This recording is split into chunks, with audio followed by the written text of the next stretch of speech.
Hello बच्चों, अस्सलाम वालेकुम। देखो आज मैं आपके लिए क्लास 12 का ये वेरी मोस्ट इम्पोर्टेंट क्वेश्चन है बच्चों। ये आपका उत्तराखंड बोर्ड एग्ज़ाम में मैथ के क्लास 12 के पेपर में ज़रूर आएगा। प्लीज़ वीडियो देखने से पहले चैनल को नए हो अगर चैनल पर तो प्लीज़ चैनल को सब्सक्राइब कीजिए, लाइक कीजिए और शेयर कीजिए। अपनी क्लास के जितने भी बच्चे हैं उन सबसे बोल दीजिए कि इस चैनल को सब्सक्राइब कर दीजिए। ठीक है, चलो इस क्वेश्चन को करते हैं। क्या लिखा है? बिंदु 0, -2 से गुजरने वाले एक ऐसे वक्र का समीकरण ज्ञात कीजिए जिसके बिंदु x y पर स्पर्श रेखा की प्रवणता और उस बिंदु के y निर्देशांक का गुणनफल उस बिंदु के x निर्देशांक के बराबर है। ठीक है, तो पहले एक चीज नोट कर लो, प्रवणता को बच्चों हम दिखाते हैं। प्रवणता जो हमारी होती है dy/dx बोलते हैं। प्रवणता बराबर क्या होता है बच्चों? dy/dx। वैसे तो और भी होता है, tan थीटा भी होती है, प्रवणता m भी होती है, मगर फिलहाल इनकी जरूरत नहीं है। हमें जरूरत है dy/dx की, मतलब जो हमारे सिलेबस में हम उसको ही नोट करेंगे ना। वैसे प्रवणता tan थीटा भी होती है, m भी होती है, बहुत सी चीजों से दिखाया जाता है। फिलहाल आप यहाँ किसको याद रखो? dy/dx को। तो हम यहाँ करेंगे सॉल्व dy/dx। ठीक, अब ये क्या बोल रहा था कि प्रवणता और उस बिंदु के y निर्देशांक का गुणनफल, मतलब y निर्देशांक का इसका क्या हो गया? गुणनफल। कि y.dy/dx इसका गुणनफल हो गया और ये किसके बराबर है? x निर्देशांक के बराबर है, तो बराबर x कर देंगे। और ये बहुत मोस्ट इंपोर्टेंट क्वेश्चन है, 5 मार्क्स में आएगा और इतना बड़ा क्वेश्चन नहीं है। बच्चे सोचते हैं कि हाँ क्वेश्चन इतना डिफिकल्ट दिया है तो इसका मतलब इसका आंसर भी लॉन्ग होगा। लॉन्ग नहीं है, मगर इसमें थोड़ा समझदारी करनी है आपको और इसको एक बार जरूर करना है मेरे कहने से। ठीक, दोबारा तो आप खुद कर दोगे, कोई इतना हार्ड टफ क्वेश्चन बिल्कुल नहीं है। ठीक, अब देखो y के साथ dy रहेगा, y.dy और इधर क्या हो जाएगा? dx इधर ले आओ तो x dx हो जाएगा। ठीक, y.dy बराबर क्या हो गया? x dx। अब हमें करना है दोनों पक्षों में समाकलन। यहाँ लिखेंगे दोनों पक्षों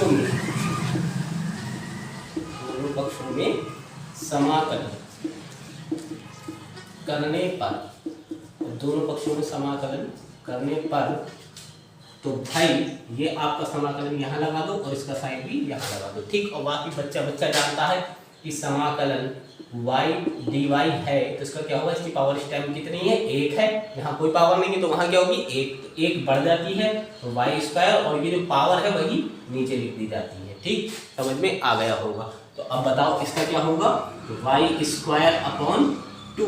बराबर वही चीज यहाँ भी है। तो x के ऊपर पावर कितनी है? 1 है तो 1 बढ़ा दो तो 1 और 1 कितने हो गए? 2 और अपॉन में भी 2 और प्लस c हो जाएगा। ठीक, ये तो हो गया समाकलन।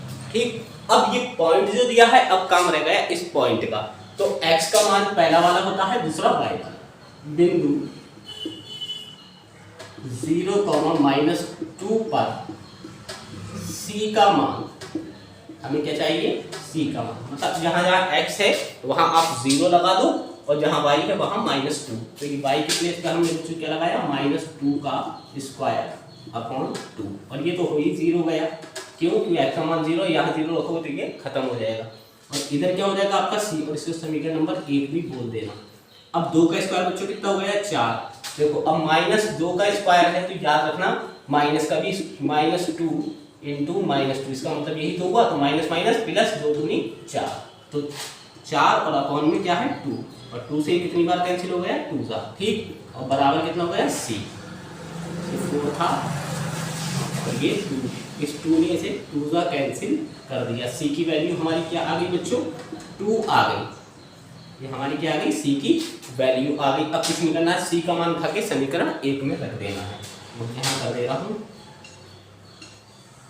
तो c का मान समीकरण 1 में रखने पर तो ये y² अपॉन 2 ऐसे ही रहेगा। इसको इधर ले आओ तो ये माइनस का हो जाएगा x² अपॉन 2 और c की जगह बच्चों क्या आ जाएगा? 2। ठीक, अब 2 और 2 का एलसीएम बच्चों क्या हो जाएगा? 2 हो जाएगा और यहाँ ऊपर हो जाएगा y² माइनस x² बराबर 2 और 2 की इससे मल्टीप्लाई करो तो इधर क्या रह गया? y² माइनस x² बराबर, ये स्क्वायर इसका है, 2 दूनी 4 ये आपका आंसर हो गया। ठीक, ये 5 मार्क्स का बच्चों क्वेश्चन आएगा, ध्यान रखना। मिलते हैं नेक्स्ट वीडियो में। प्लीज़ चैनल को सब्सक्राइब कीजिए, लाइक कीजिए, कमेंट कीजिए। अस्सलाम वालेकुम।